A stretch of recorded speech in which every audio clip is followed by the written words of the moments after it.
Ян Махони под стук колес. Переродки. Опять переродки.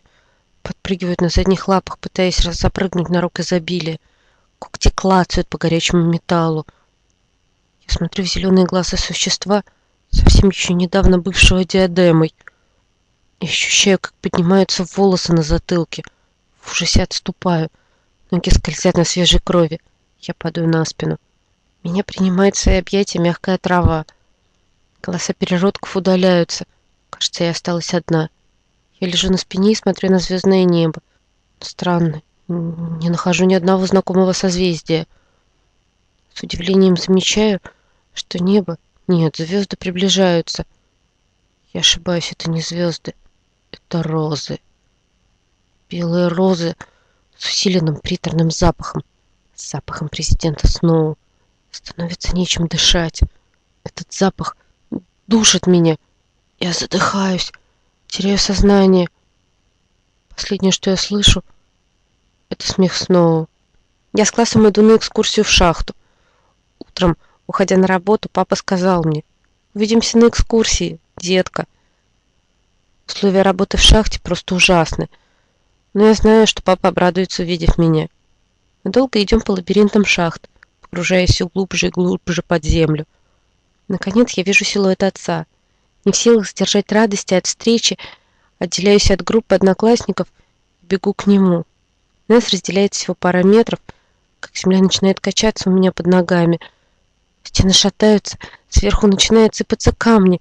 В ужасе смотрю на папу, но его скрывает обрушившаяся стена. «Папа, беги!» Китнис, Китнис, проснись, все хорошо. Голос Пита тихо-тихо доносится из темноты. Пит трясет меня за плечо, пытаясь разбудить, отгоняя кошмары. С трудом открываю глаза и понимаю, что кошмар действительно кончился. Резко сажусь, отбрасываю намокшие волосы со лба. Дышу шумно и тяжело. Во рту чувствуется тошнотворный, сладковатый перевкус роз. Не сразу понимаю, что шум в ушах — это звук колес поезда. Пит стоит на коленях рядом с кроватью. Кажется, я оттолкнула его, когда он пытался меня разбудить. С тобой все в порядке? Испуганно спрашивает он. Ты так кричала. Все хорошо. Кошмар приснился. Ты знаешь, они у меня часто бывают. Мне стыдно, что мои кошмары мешают спать не только мне. А от таблеток Эфи лучше не становится. Я знаю, она мне их тоже давала. Ощущения были просто ужасные. Кошмары никуда не делись. Пришлось их вернуть. Не знала, что тебя они тоже мучают. Промокшая от пота пижама противно прилипает к спине и начинает трясти от ужаса, пережитого во сне. Бывает, наверное, как и у всех. В последнее время предпочитаю не спать. С тобой точно все в порядке? Пит дотрагивается до моей руки, пытаясь успокоить.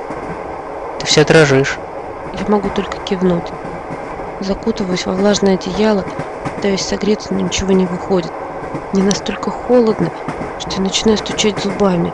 Пит достает из шкафа сухое одеяло и укутывает меня им. Не знаю, как отблагодарить его за заботу. Беру Пита за руку и тяну его к себе. Он послушно забирается под одеяло. Поезд мерно покачивается. В темноте купе под одним одеялом мы лежим, делясь теплом. Я провожу рукой по щеке Пита. Его кожа нежная и бархатистая. Он вздрагивает от моего прикосновения и сильнее прижимает меня к себе. Наши лица касаются друг друга. Через мгновение губы Пита касаются моих. Он целует меня робко и очень быстро. Мое сердце замирает от осознания близости Пита. Мы уже столько раз целовались, но сейчас все по-другому. Такое уже было на арене. Ты не против? Отрицательно качаю головой и получаю еще один поцелуй в кончик носа. Не держался, думал даже разрешение спросить. Хорошо, что не спросил, шепчу я и теперь сама целую Пита. Надо спать. Завтра будет тяжелый день. И у нас будет много времени потренироваться. Сонно говорю я, поворачиваюсь на другой бок и засыпаю в объятиях Пита. Спокойным сном, без кошмаров.